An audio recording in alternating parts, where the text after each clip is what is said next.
Once again, Loungefly got more money than they've already gotten from me.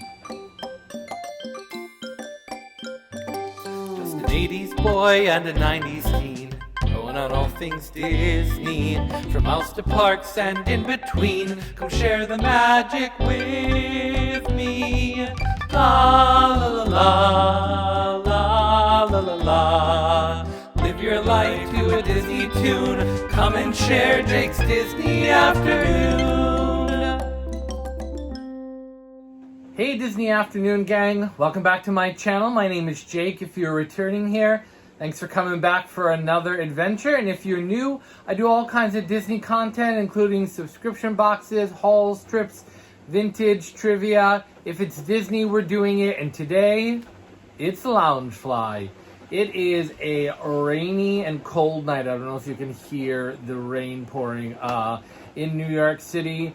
And it's quiet out on the street, which is okay by me. Everybody's inside. But I like the sound of the rain, so hopefully it isn't too bothersome on the video. So I have two bags from Loungefly that I want to share with you today. And I kind of lumped these two bags together for a really specific reason. But let me show you the first bag before I kind of get into that. So, are you ready for this one? And you're going to see in a second why, of course, I had to have it. This is the Tailspin Loungefly backpack. Look at all the characters. There's Shere Khan, Baloo, Wildcat, King Louie, Rebecca. We've got the plane. We've got Don Carnage. We've got Kit. And Molly's way down there. We've got the logo kind of at the bottom on this very cool green and brown scheme that's very adventure backpack, which I really like the design of. Normally I am a fan of these kind of more cartoony backpacks. So this one was at first a little bit it's an awesome artwork. It's, it's fun design, but there's nothing super unique about it. But of course, being Tailspin and part of the Disney Afternoon, I had to have it. What I like about this, so I took this on my trip to Disney World back in March. So I've had this for a couple months. I think this had just come out right about then. The second one I'm going to open, I have not seen yet. But the reason I'm bringing this up, there's the placard there. Sorry, I don't think I showed that. Let me just show you the inside quickly.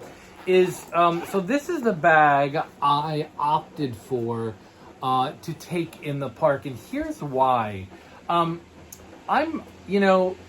These bags are not cheap. You know that if you've looked into them at all, if you've bought them at all. And especially something like the one from The Great Mouse Detective that has these fuzzy ears and attachment types things. I'm just afraid that in the park, in the long lines, getting squished on the rides, that they would just get super damaged and, I would be disappointed and wouldn't be worth, the sort of fun of having it in the park. Now, some of you might argue with me, totally fine, but that's kind of how I felt. So when this bag came, I thought, what I like about this is it's a sturdier material. It's more like a canvas material. I just thought it would be more durable for the park, and it worked for me. It's more flexible. These are very stiff and formed. You can flatten right down, so it makes it easier for packing. If it's not filled to the brim in the park, it's less bulky and obnoxious. I love these handles at the top. Sometimes it's hot and sweaty carrying something on your back, so having something that's really comfortable to hold in a different way, I thought that was really great. Inside, I would say it's, about the same size as any other Loungefly. It's got this really great internal pocket here, which is stretched and looks like there's some candies left over from the trip I took last time. And then on the front, it has a zipper pouch, and it's not, it's a Loungefly bag. It's not the biggest, but the opening is tight. But inside of the pocket itself, you certainly could fit a cell phone, definitely keys, hotel card, things like that. Extra charger could go into here. I loved having this in the park because I wasn't worried about it. getting, you know, it's durable, it's smaller, it's more compact, it has less sort of fussy elements about it. I know some of you who do like serious park bounding are, you know, all into the extra and the foofara, and that's really great. I'm super practical when it comes to the kind of nonsense I got to carry to get through an already very long day. So this really did it for me. Also, it's a cool bag. It's tailspin, so it represents me probably better than even some of the other bags. So I was super glad to take this on my trip. So I lumped this together with a new acquisition. And you're gonna see why, and you can probably guess. It's similar style to that, and I thought, you know, it might be more practical for me for everyday, you know, use. So let me get this out of the bag, and we'll take a look at it together. I have seen a few people open this. I have not seen this in person myself. Okay. Oh. Okay. Yes, and this is much bigger. I might, if I were to go to the park again, and I will at some point, opt to take this. So, you ready? Are you ready? So this is a Peter Pan bag, and of course, Peter Pan is one of my other very top collections outside of the Disney Afternoon, Peter Pan and Alice in Wonderland. And I've seen this bag for a little bit now. But it's huge. Look at how big this thing is. It's almost as big as a regular backpack. I think Lindsay at OK Disney said that she could get a laptop in it. So let me just hold these up by comparison. So it's like about double-ish the size. And so let's take a look at the artwork first. Of course, we've got Peter. We've got some signs there for Neverland and Skull Rock, and then Mermaid's Lagoon. Of course, we got the flying ship, and then down here we've got the compass, and it says what? Oh, Crocodile Creek. Yeah, I feel like they just made that up for the bag. That's not really a thing, but or maybe it's like a thing in one of the other, like, is it in Peter Pan 2 or one of the Tinkerbell movies? Something. The others say, well, I have it here: Lost Boys Hideout and Pixie Hollow. So there's a couple of more signs there. And then, of course, we've got the Loungefly logo. And then down here are the reasons I really love this bag. We've got the Lost Boys, which you don't see on a lot of merchandise. You've got the twins there. Toodles. I forget if they all actually had names matching their counterparts in the book. And then you've got Tink. And then on the back, so let's take a look real quick. You've got a map of Neverland. You've got these really nice leather straps. Oh, look, there's one more sign we missed. London at the top.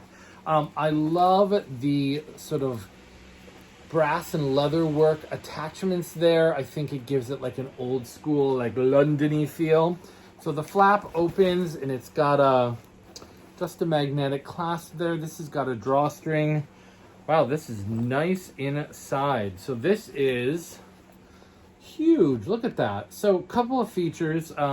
Let me show you the pattern. So the pattern is, so there's like the house for Wendy, some trees, some mushrooms, some images of the Lost Boys, the compass. So let me show you that. That runs throughout the whole interior of the bag.